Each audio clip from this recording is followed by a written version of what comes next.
నమస్కారం ఘంటారవానికి స్వాగతం. ముందుగా ప్రధాన అంశాలు. ఆఫ్ఘనిస్తాన్లో భారీ వర్షాలతో ఆకస్మిక వరదలు, 20 మంది మృతి, 100 మందికి పైగా గల్లంతు.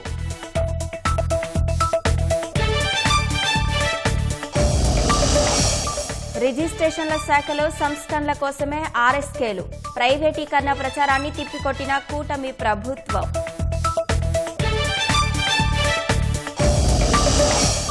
భూ కబ్జా కేసులో అరెస్టు భయంతో తమ్మినేని పరారి, ప్రత్యేక బృందాలతో పోలీసుల గాలింపు.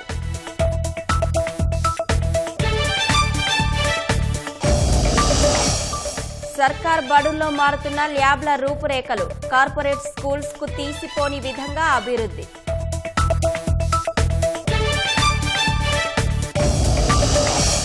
కెనడాపై మరోసారి సుంకాలతో విరుచుకుపడ్డ అమెరికా, 50% వడ్డన 30 రోజుల్లో అమల్లోకి వస్తాయన్న ట్రంప్.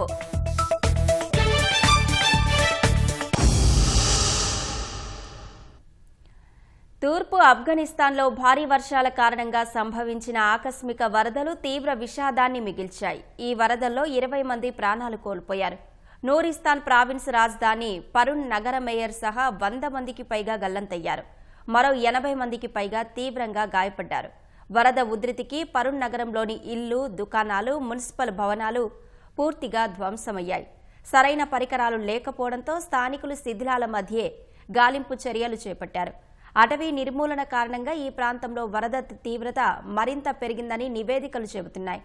బుధవారం వరకు ఆఫ్ఘనిస్తాన్లోని మరో 10 ప్రావిన్సుల్లో భారీ వర్షాలు, వరదలు వచ్చే అవకాశం ఉందని, ప్రజలు నదీ పరివాహక ప్రాంతాలకు దూరంగా ఉండాలని వాతావరణ శాఖ హెచ్చరికలు జారీ చేసింది.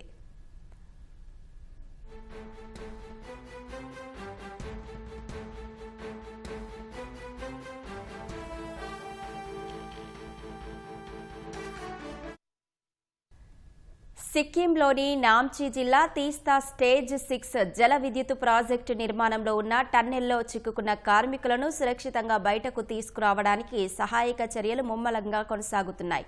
ఈ ప్రమాదంలో 8 మంది మరణించినట్లు అధికారులు ప్రకటించారు. మృతదేహాలను సమీపంలోని ఆసుపత్రికి తరలించారు. నామ్చి జిల్లా యంత్రాంగం, ఎన్హెచ్పిసి అధికారులు, ఎస్డీఆర్ఎఫ్, ఎన్డీఆర్ఎఫ్, సిక్కిం పోలీసులు ఈ రెస్క్యూ ఆపరేషన్లో పాల్గొన్నారు. క్షేత్రస్థాయిలో ఉన్న పరిస్థితిని సిక్కిం రాష్ట్ర విపత్తు నిర్వహణ అథారిటీ SSDMA ఎప్పటికప్పుడు నిశితంగా పర్యవేక్షిస్తోంది. నామ్చి జిల్లాలో కొత్తగా నిర్మిస్తున్న టన్నెల్లో కొండ చర్యలు విరిగిపడడంతో పాటు ప్రమాదకరమైన గ్యాస్ లీక్ కావడంతో 20 మందికి పైగా కార్మికులు లోపల చిక్కుకుపోయారు. కార్మికులను సురక్షితంగా బయటకు తీసుకొచ్చేందుకు రెస్క్యూ ఆపరేషన్ కొనసాగుతోంది.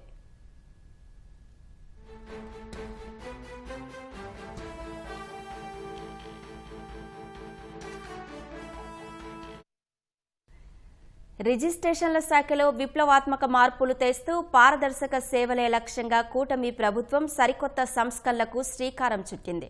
2000 రూపాయలకే ఒకే చోట అన్ని సేవలు అందేలా పాస్పోర్ట్ సేవా కేంద్రాల తరహాలో రిజిస్ట్రేషన్ సేవా కేంద్రాలను ఏర్పాటు చేస్తోంది.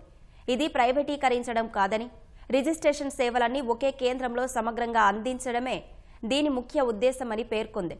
ప్రజల ఆస్తులకు పూర్తి భద్రతను కల్పిస్తున్నట్లు ప్రభుత్వం స్పష్టం చేసింది.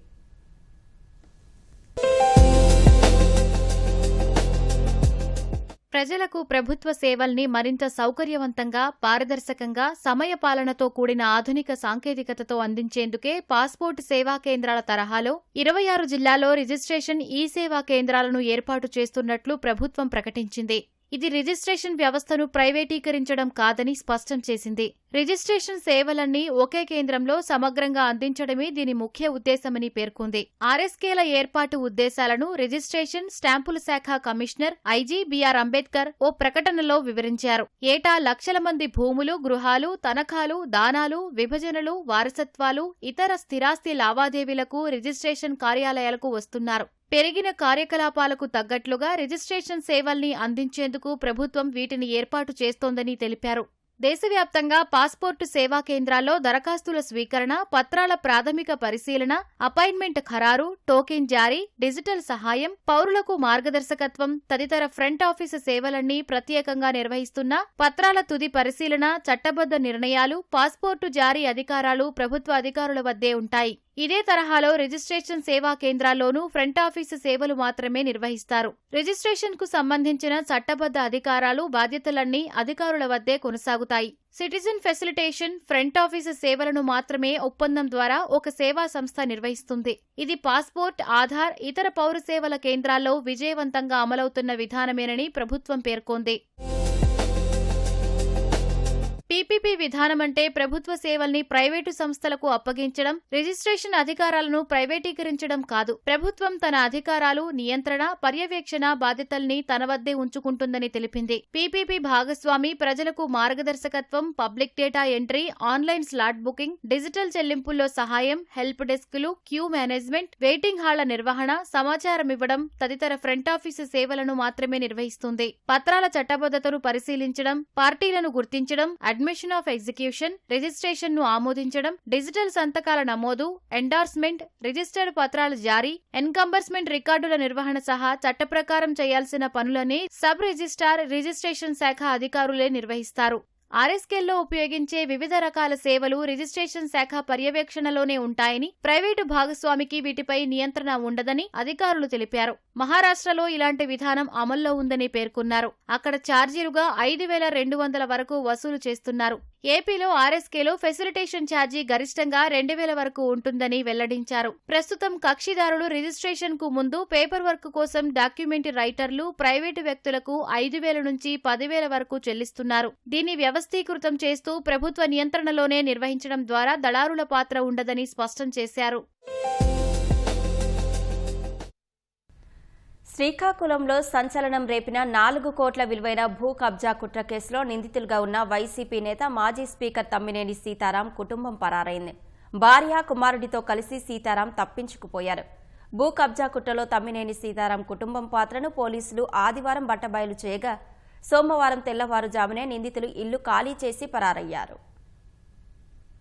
వైసీపీ నేత మాజీ స్పీకర్ తమ్మినేని సీతారాం కుటుంబంతో సహా పరారీలో ఉన్నారు. శ్రీకాకుళంలో సంచలనం సృష్టించిన 4 కోట్ల రూపాయల విలువైన భూకబ్జా కుట్ర కేసులో తమ్మినేని సీతారాం, ఆయన భార్య వాణి, కుమారుడు వెంకట శ్రీరామ చిరంజీవి నాగ్ నిందితులుగా ఉన్నారు. బతికున్న భూ యజమానిని చనిపోయినట్లుగా నకిలీ పత్రాలు సృష్టించి ఏకైక వారసురాలంటూ ఒడిశాకు చెందిన ఓ మహిళను తెరపైకి తెచ్చి చేసిన భూకబ్జా కుట్రలో తమ్మినేని కుటుంబం పాత్రను పోలీసులు ఆదివారం బయటపెట్టారు. అప్పటి వరకు ఆమదాల వలసలోని అద్దె ఇంట్లో ఉన్న తమ్మినేని కుటుంబమంతా సోమవారం తెల్లవారుజామున 3 గంటల సమయంలో తప్పించుకుని వెళ్లిపోయారు. ఇంట్లో 2 సొంత కార్లు ఉన్నప్పటికీ ప్రైవేటుగా ఓ ఇన్నోవా కారును రప్పించి అందులో పరారయ్యారు. ఫోన్లు ఇంట్లోనే పెట్టి వెళ్లినట్లు తెలుస్తోంది. పోలీసులు ప్రత్యేక బృందాలతో గాలింపు చర్యలు చేపట్టారు. భూకబ్జా కుట్ర కేసులో అరెస్టు తప్పదని భావించిన తమ్మినేని పోలీసుల కళ్లుగప్పి వెళ్లిపోవడం చర్చనీయాంశమైంది. గోవిందరావు యాక్చువల్గా బ్రహ్మాండం బతికున్నాడు, చాలా యాక్టివ్గా ఉన్నాడు. అతన్ని చంపేసినట్టు ఒక డెత్ సర్టిఫికేట్ క్రియేట్ చేశారు. ఆ డెత్ సర్టిఫికేట్ని బేస్ చేసుకొని ఎంఆర్ఓ గారు ఎఫ్ఎంసీ సర్టిఫికేట్ ఇచ్చారు. వాస్తవంగా అయితే గోవిందరావుకి మగపిల్లలు ఒక ఆడపిల్ల ఉంది. ఆడపిల్ల పేరు సునీత. అందువరకు సునీత పెళ్ళి అయిన తర్వాత పొట్టినూరు సునీత అయింది. 2 మగపిల్లలు ఉన్నారు, వాళ్ళు కూడా బ్రతికే ఉన్నారు. అసలు అందవరపు గోవిందరావుకి పిల్లలే లేరన్నట్టు, ఒకే ఒక అమ్మాయి ఉన్నట్టు. ఆ అమ్మాయి అందవరపు రజని అని డాక్యుమెంట్లు రాశారు. కానీ ఆధార ప్రకారంగా ఏ రజని అంటే అడబాల రజని, ఒరిస్సా స్టేట్ జైపూర్ ఆమె. ఎవరైనా పెద్ద వ్యక్తులు ఉంటే రిజిస్ట్రేషన్ బాగుంటుందని ఉద్దేశంతో ఓ పెద్ద వ్యక్తిని కాంటాక్ట్ చేశారు. అతని పేరున వీళ్ళందరూ వెళ్ళడం, రిజిస్ట్రేషన్ అతని పేరుని చేయించుకుంటారు. అంటే బతికున్న వ్యక్తిని చంపేసి తీసుకొచ్చారంటే మరి దాంట్లో క్లియర్ కట్ ఫోర్జరీ కదా, ఇంకేముంటుంది. అది కాకుండా ఎవరైతే తెలుగు సతీష్ ఉన్నాడో ఆడి మీద ఇంత ముందు కూడా ఇది 3వ కేసు, ఆ త్రినాథ్ అన్నోడి మీద ఇది 2వ కేసు. మాకు దర్యాప్తులో తేలిన ప్రకారంగా వీళ్ళందరూ మూకుమ్మడిగా చేసినట్టే అనిపిస్తుంది, క్రిమినల్ కాన్స్పిరసీతో చేసినట్టే కనిపిస్తుంది. తమ్మినేని అరెస్టు విషయంలో పోలీసులు ఎందుకు జాప్యం చేశారన్న ప్రశ్నలు వెల్లువెత్తుతున్నాయి. చాపురం పంచాయతీ బలగ పరిధిలోని స్థలం నకిలీ పత్రాలతో కొట్టేయడంలో కీలకంగా వ్యవహరించిన 13 మందిలో 8 మందిని పోలీసులు అరెస్టు చేసి రిమాండ్కు పంపారు. తమ్మినేని కుటుంబంలో 3 నిందితులు ఉన్నారు. మిగిలిన 2లో ఒకరు మాజీ హోంగార్డు త్రినాథ్, మరొకరు హిరమండలం సబ్ రిజిస్ట్రార్. కొన్ని రోజులుగా త్రినాథ్ కోసం పోలీసులు గాలిస్తున్నా ఆచూకీ దొరకలేదు. అయితే కళ్లెదుటే తమ్మినేని కుటుంబం ఉన్నా పోలీసులు అరెస్టు చేయకపోవడం, వారు న్యాయ సలహా తీసుకునే పనిలో ఉండగానే నిందితులు జారుకోవడం విమర్శలకు దారితీసింది. మాజీ home guard Trinath, Telugu Satish Kumar, Salipalli Lakshmanarao, Rajani, document writer Koona Peddiraju ముఠాగా ఏర్పడి ఇలా నకిలీ పత్రాలతో 10ల సంఖ్యలో డాక్యుమెంట్లు రిజిస్ట్రేషన్ చేశారని గుర్తించారు. వైసీపీ హయాంలో అప్పటి స్పీకర్ తమ్మినేని సీతారాం కొనుగోలు చేసిన భూముల్లో ఇలాంటి దొంగ రిజిస్ట్రేషన్లు ఏమున్నాయని పోలీసులు ఆరా తీస్తున్నారు. తమ్మినేని దంపతుల ఆదేశాలతో పనిచేసే ఉపేంద్ర కుమార్, సాంబశివరావు, గోపాలకృష్ణ నకిలీ పత్రాలతో రిజిస్ట్రేషన్కు సాక్షి సంతకాలు చేసి ఇప్పుడు అడ్డంగా దొరికిపోయారు.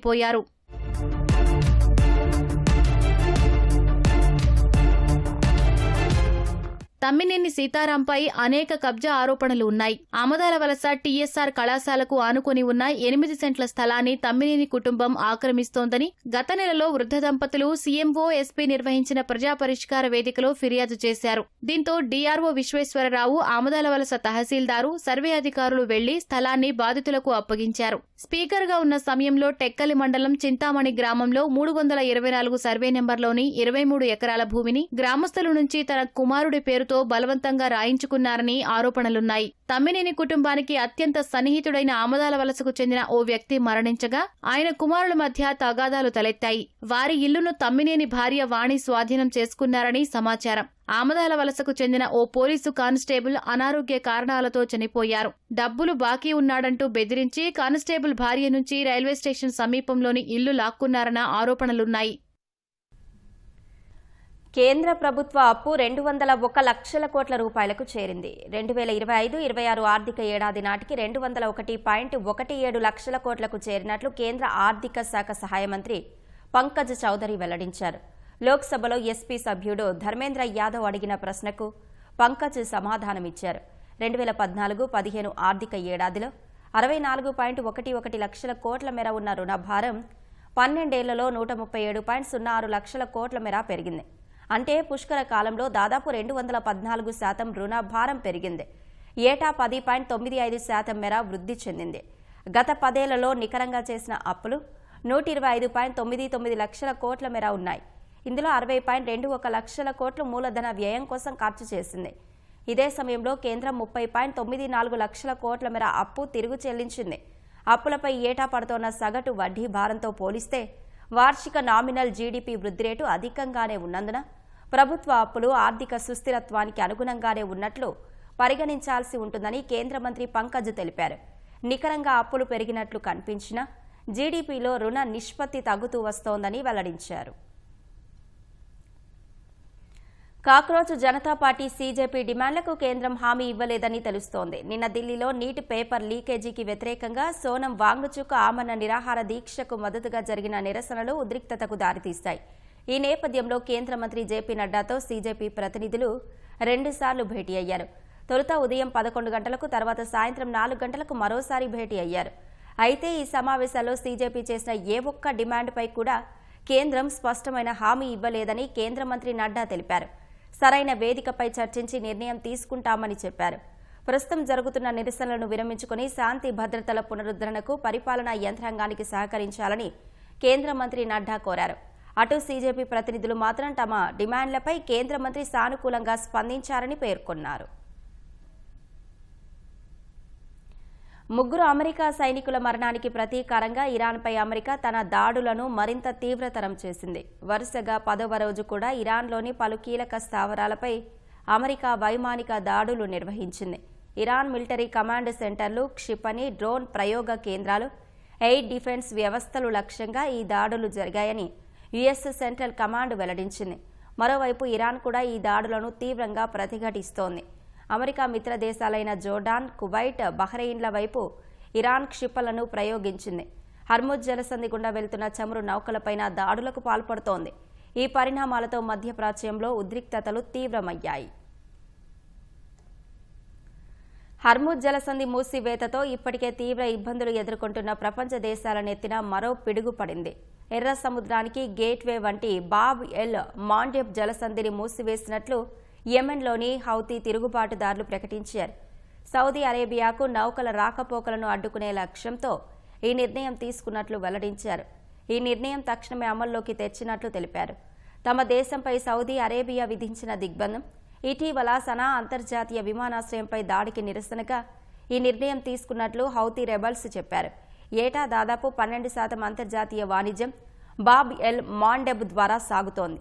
ఈ జలమార్గంలో ప్రయాణాలకు అంతరాయం కలిగితే నౌకలు సుదీర్ఘమైన కేప్ ఆఫ్ గుడ్ హోప్ మార్గం ద్వారా ప్రయాణించాల్సి వస్తుంది. దీనివల్ల నౌకల రవాణా వ్యయం భారీగా పెరుగుతుంది.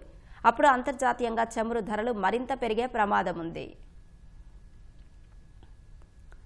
కెనడాపై అమెరికా మరోసారి సుంకాలతో విరుచుకుపడింది. కెనడా ఉత్పత్తులపై 50% సుంకాలు విధిస్తున్నట్లు ప్రకటించింది.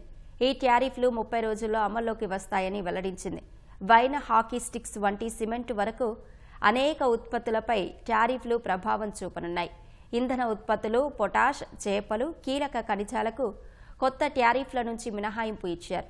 గతంలో అమెరికా, మెక్సికో, కెనడా ఒప్పందం ద్వారా పన్ను మినహాయింపు పొందిన ఉత్పత్తులు కూడా ఈ సుంకాల పరిధిలోకి రానున్నాయి. కెనడా తమ దేశపు ఆటోమొబైల్స్, మద్యం, డైరీ ఉత్పత్తుల పట్ల వివక్ష చూపుతోందని ఆరోపిస్తూ అధ్యక్షుడు డొనాల్డ్ ట్రంప్ ఈ నిర్ణయం తీసుకున్నారు. ఐరోపాతో పోలిస్తే అమెరికా చీజ్, పాల ఉత్పత్తులపై కెనడా వివక్ష చూపిస్తోందని ట్రంప్ ఎప్పటినుంచో ఆరోపిస్తున్నారు. అంతేకాకుండా కెనడాలో చెలరేగిన కార్చిచ్చు వల్ల అమెరికాలో గాలి నాణ్యత దెబ్బతిన్నందుకు కూడా మరిన్ని అదనపు సుంకాలు విధించాలని ట్రంప్ ఆదేశించారు. ఎల్నినో ప్రభావం వ్యవసాయంపైనే కాకుండా పశువులపైన పడుతుందని శాస్త్రవేత్తలు తెలిపారు. వర్షాలు కురవకపోవడం, గాలిలో వేడి శాతం ఎక్కువగా ఉండటం వల్ల టెంపరేచర్, హ్యూమిడిటీ ఇండెక్స్ సాధారణం కంటే 6 డిగ్రీలు పెరుగుతోందని గుర్తు చేశారు. వర్షాభావ పరిస్థితుల కారణంగా పచ్చిగడ్డి, నీటి కొరత ఏర్పడి ఆవుల్లో పాల దిగుబడి తగ్గుతుందని, మేకలు, గొర్రెలు బరువు తగ్గిపోతాయన్నారు. హీట్ స్ట్రెస్ వల్ల జబ్బులు సైతం వచ్చే అవకాశం ఉందంటున్నారు. పశువులపై ఎల్నినో ప్రభావానికి సంబంధించి అంశాలతో కడప జిల్లా ఊటుకూరు పశు విజ్ఞాన శాస్త్రవేత్త సురేష్ కుమార్ రెడ్డితో మా ప్రతినిధి శ్యామ్ ముఖాముఖి. రాష్ట్రంపై సూపర్ ఎల్నినో ప్రభావం స్పష్టంగా కనిపిస్తోంది. కేవలం వ్యవసాయ రంగం మీదే కాకుండా పశువులపైన దీని ప్రభావం అధికంగా ఉంటుందని శాస్త్రవేత్తలు చెప్తున్నారు. దీనికి సంబంధించి మరిన్ని విషయాలు మనతో మాట్లాడడానికి కడప జిల్లా ఊటుకూరు కేవీకే పశు విజ్ఞాన శాస్త్రవేత్త సురేష్ కుమార్ రెడ్డి గారు ఉన్నారు. ఈ సూపర్ ఎల్నినో ప్రభావం రాష్ట్రం మీద మనకు కనిపిస్తుంది కదా, ఈ ప్రభావం పశువుల మీద ఏ విధంగా ఉంటుంది? దీనివల్ల ఏంటంటే ఒక వ్యవసాయ రంగంలోనే కాకుండా పశువుల మీద కూడా చాలా తీవ్ర ప్రభావం చూపిస్తుంది. ఉష్ణోగ్రతలు 6% ఎక్కువ పెరిగే అవకాశం ఉంది. 6 డిగ్రీల వరకు పెరుగుతుంది. దానివల్ల ఏంటంటే మనకు హీట్ స్ట్రెస్ అనేది పశువుల మీద ప్రభావం ఎక్కువగా చూపుతూ ఉంది. మామూలుగా మనము టెంపరేచర్, హ్యూమిడిటీ ఇండెక్స్ అనేది 68 వరకు ఉంటే మంచిది అని చెప్తా ఉంటాము. ఈ ఎల్నినో ప్రభావం వల్ల అది డ్రైగా వచ్చే అవకాశం ఎక్కువగా ఉంది. హీట్ స్ట్రెస్ అనేది ఎక్కువ ఉంటుంది. ఈ హీట్ స్ట్రెస్ ఉన్నప్పుడు పశువులు, మనుషులకైతే చెమట గ్రంథులు ఉంటాయి, దాని ద్వారా మనము వేడిని తగ్గించుకోగలము. పశువులకు అలా చెమట గ్రంథులు ఉండవు కాబట్టి ఈ పశువులు ఈ శ్వాస తీసుకునే క్రమంలో శక్తిని కోల్పోతాయి. పాల కోసం పెంచుకునే ఆవులకైతేనేమి, గేదెలైతేనేమి వాటి పాల ఉత్పత్తి తగ్గడము, గొర్రెలు కానీ, మేకలు కానీ మనకు మాంసం ఉత్పత్తి అనేది సరిగ్గా ఉండకపోవడం అనేది జరుగుతూ ఉంటుంది. పశువు యొక్క శరీరంలో కార్టిసాల్ అనే హార్మోన్ రిలీజ్ అవుతుంది. ఈ కార్టిసాల్ అనేది ICTH అనే హార్మోన్ రిలీజ్ చేసి వ్యాధి నిరోధక శక్తిని తగ్గిస్తుంది అనమాట. పశువు మీద వైరస్ కానీ, బ్యాక్టీరియా ప్రభావం ఎక్కువగా ఉండి వ్యాధులు సోకే అవకాశం చాలా ఎక్కువగా ఉంటుంది. మనకు ఆవుల్లో మామూలుగానే అవి సైలెంట్ హీట్ అంటాం, మూగ ఎద అంటాం అనమాట.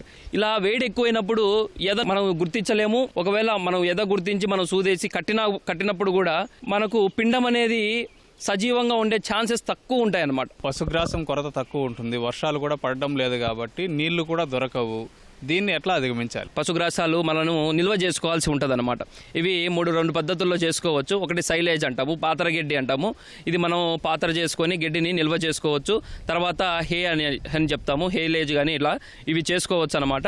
వీటి ద్వారా ఏమవుతుందంటే మనము గడ్డి అధికంగా లభ్యత ఉన్నప్పుడు మనం నిల్వ చేసుకోవడం వల్ల మనకు ఎప్పుడైతే మనకు కొరత ఏర్పడుతుందో అప్పుడు వీటిని వాడుకునే అవకాశం ఉంది. ఇప్పుడు కొత్తగా మనకు TMR అనే ఇవి కూడా మనకు దొరుకుతున్నాయి, టోటల్ మిక్స్డ్ రేషన్ అని. దాంట్లోనే పచ్చి మేత, ఎండు మేత, దానా అంతా కలిపి ఇచ్చేస్తుంటారు.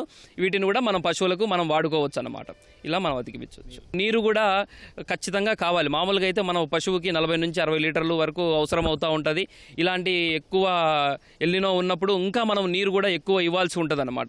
బయట టెంపరేచర్ కానీ ఎక్కువగా ఉండడం వల్ల మనం ఆ ఉష్ణోగ్రత కొద్దిగా తగ్గించగలగాలంటే మనము మన ఫారమ్స్లో ఫ్యాన్లు కానీ ఫాగర్లు కానీ ఇలాంటివి ఇన్స్టాల్ చేసుకోవాల్సి ఉంటుంది. పాల శాతం కూడా తగ్గిపోతుంది, పాల దిగుబడులు తగ్గిపోతాయని చెప్పి. ఈ పాల దిగుబడి పెరగాలంటే ఏం చేయాల్సి ఉంటుంది? ఒక పశువుకి కావాల్సినది 20 నుంచి 30 కేజీలు పచ్చిమేత కావాలి, 5 నుంచి 7 కేజీల వరకు ఎండుమేత అవసరం ఉంటుంది. ప్రతి 2.5 లీటర్ పాలకు 1 కేజీ దానా మనము ఇవ్వాల్సి ఉంటుంది అన్నమాట. ఇలా మనం అన్ని సమతుల్యంగా ఇచ్చినప్పుడు మన ఆవు కానీ గేదె యొక్క ఫుల్ పొటెన్షియల్తో అది పాల ఉత్పత్తిని చేస్తూ ఉంటుంది. మనకు పాల ఉత్పత్తి తగ్గిపోతుంది అన్నందుకు దానికి బైపాస్ ఫ్యాట్స్ అని కొన్ని మార్కెట్లో మనకు దొరుకుతూ ఉంటాయి. అవి మనము రోజుకు 100 గ్రాముల వరకు ఇచ్చుకున్నట్లయితే మనకు పాలతో పాటు పాలలో వెన్న శాతం కూడా పెరిగి మనకు మార్కెట్లో వేసుకున్నప్పుడు అధిక ధర పలికే అవకాశం ఉంటుంది. కాబట్టి ఇలా మనం చేసుకోవచ్చు. ప్రోబయాటిక్ సప్లిమెంట్స్ అని కూడా కొన్ని ఉంటాయి. ఇవేం చేస్తాయంటే జీర్ణ ప్రక్రియని మెరుగుపరుస్తాయి అన్నమాట. ఇలా జీర్ణ ప్రక్రియ మెరుగుపరిచినప్పుడు పాల ఉత్పత్తి కూడా పెరిగే అవకాశం ఎక్కువగా ఉంటుంది. కాబట్టి మనము కొన్ని ప్రోబయాటిక్ ఈస్ట్ కూడా మనము మన దానాల్లో కలుపుకొని వాడుకోవచ్చు. ఎముకల పొడి కూడా మన పశువులకు ఇవ్వాల్సి ఉంటుంది. మన గొర్రెలు మేకల్ని మాంసం కోసం అని, అది ఒక ఆదాయం కోసం అని చెప్పి పెంచుతూ ఉంటారు. ఈ మాంసం తగ్గిపోతే కనుక, దాని వెయిట్ తగ్గిపోతే కనుక రైతులకు చాలా నష్టం ఏర్పడుతుంది. దీన్ని ఎట్లా అధిగమించాలి? మనం పశుగ్రాసాన్ని పూర్తిగా ఒకటే రకం కాకుండా 2-3 రకాలు ఉంటాయి అన్నమాట. ధాన్యపు జాతి పశుగ్రాసం ఉంటుంది, పప్పు జాతి పశుగ్రాసం ఉంటుంది.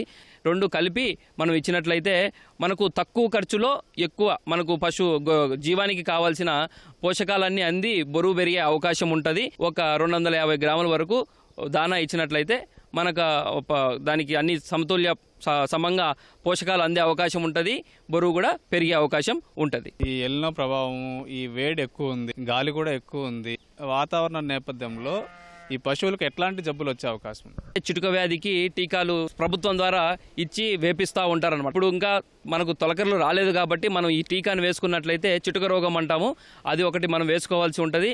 ఈ HS కానీ నీళ్ళు నేలక కానీ గొంతువాపు వ్యాధి, వీటన్నిటి టీకాలు కూడా మనము ఒక 20-30 రోజుల గ్యాప్లో వేసుకున్నట్లయితే మనకు ఎటువంటి రోగాలు కూడా రాకుండా ఉండే అవకాశం ఎక్కువగా ఉంటుంది. ఈ పశువులు మేపుతున్నటువంటి రైతులకి ఎట్లాంటి సూచనలు, సలహాలు ఇస్తారు? మాంసం కోసం పెంచే జీవాల వరకు అయితే బయట ఎక్కువ తిప్పకుండా సాంద్ర పద్ధతిలో పెంచినట్లయితే వ్యాధులను అరికట్టవచ్చు అన్నమాట. ఇది కడప ఊటుకూరు KVK పశు విజ్ఞాన శాస్త్రవేత్త సురేష్ కుమార్ రెడ్డి గారు చెప్తోంది. కెమెరామెన్ జగదీష్తో శ్యామ్, ఈటీవీ న్యూస్, కడప.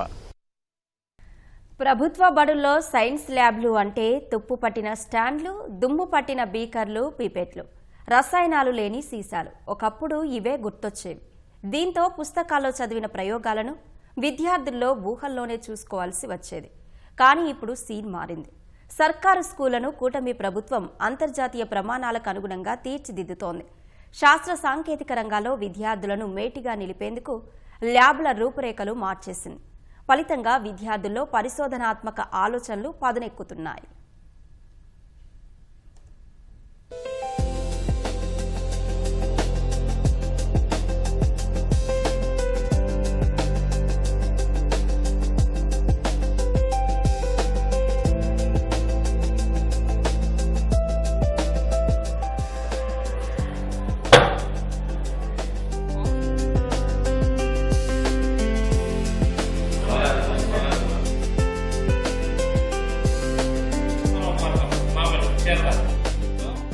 చూస్తున్నారుగా ఈ విద్యార్థుల ప్రయోగాలు, అత్యాధునిక పరికరాలు. ఇవన్నీ చూసి ఇవేవో ఇంటర్నేషనల్ స్కూల్స్ అనుకుంటే మీరు పొరబడినట్లే. ఇవి మన సర్కార్ బడులే. పాఠశాలలు, జూనియర్ కళాశాలల్లో మౌలిక సదుపాయాలు మెరుగుపరిచేందుకు ప్రభుత్వం మనబడి మన భవిష్యత్తు కార్యక్రమాన్ని ప్రతిష్టాత్మకంగా ముందుకు తీసుకెళ్తోంది.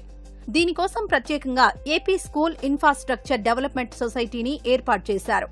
కేంద్రం నిధులతో పాటు సమగ్ర శిక్ష నుంచి సుమారు 167.46 కోట్లతో ప్రత్యేకంగా సైన్స్ ల్యాబ్లు, ICT ల్యాబ్లు, స్మార్ట్ తరగతుల ఏర్పాటు కోసం కేటాయించారు. కార్పొరేట్ పాఠశాలలకు ఏమాత్రం తీసిపోని విధంగా కంప్యూటర్, రోబోటిక్స్, అధునాతన సైన్స్ ల్యాబ్లతో కూడిన 18 రకాల సదుపాయాలను సమకూరుస్తున్నారు. అంటే ఇప్పుడు మనం కూర్చున్న ఏరియా ఎక్కువ కాదు, మనం కూర్చునే అవసరం. అదే ఒక మేక ఎక్కువ తక్కువ ఏరియా కాబట్టి ఎక్కువ ప్రెజర్ పడేస్తాం, అందుకు నొప్పి కలుగుద్ది. కూర్చో సరే.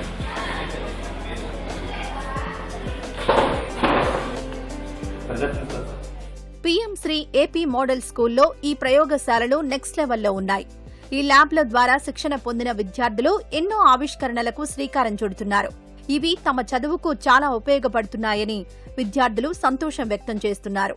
ప్రతి లెసన్ కి సారు ఏదో ఒక ఎక్స్పెరిమెంట్ చెప్తూ ఉంటారు. పుస్తకాల్లో చదివే కంటే ప్రాక్టికల్ చేస్తే మాకు నాలెడ్జ్ పెరుగుతుంది. ఏడాదిన్నర అయినట్టుంది ఎక్విప్మెంట్స్ వచ్చి, దాని ద్వారా మేము బాగా చదువుతున్నాం. నాలెడ్జ్ పెంచుకోవడానికి కూడా ఉపయోగపడుతుంది. అనేక ప్రయోగాలు ఇక్కడ చేస్తున్నాం. సార్ మా టెక్స్ట్ బుక్ లో ప్రతి ఎక్స్పెరిమెంట్ ని ల్యాబ్ కి తీసుకొచ్చి చేపిస్తారు. దీని వల్ల మాకు చాలా టైం అది గుర్తుంటుంది. అందుకు ఎగ్జామ్స్ లో దీనికి సంబంధించి ఏ క్వశ్చన్ ఇచ్చినా ఎక్కువ టైం గుర్తుండడం వల్ల ఎగ్జామ్ బాగా రాయగలుగుతాం. టెక్స్ట్ బుక్ లో ఉన్న ప్రతి ఎక్స్పెరిమెంట్ క్లియర్ గా ఎక్స్ప్లెయిన్ చేస్తున్నారు. ల్యాబ్ కి వచ్చి మేము నాలెడ్జ్ అక్వైర్ చేస్తున్నాం. గవర్నమెంట్ స్కూల్స్ ని, పిఎం శ్రీ స్కూల్స్ ని బాగా డెవలప్ చేస్తుంది గవర్నమెంట్. పేదవాళ్ళకి, మధ్య తరగతి వాళ్ళకి ఇక్కడ సౌకర్యాలు బాగున్నాయి. స్కూల్ బాగుంది, ఎన్విరాన్మెంట్ మొత్తం బాగుంటుంది. పాఠాలు చెబితే కొన్ని రోజులే గుర్తుంటుందని, ప్రయోగాలు చేస్తే విద్యార్థులు ఎప్పటికీ మర్చిపోరని ఉపాధ్యాయులు చెబుతున్నారు.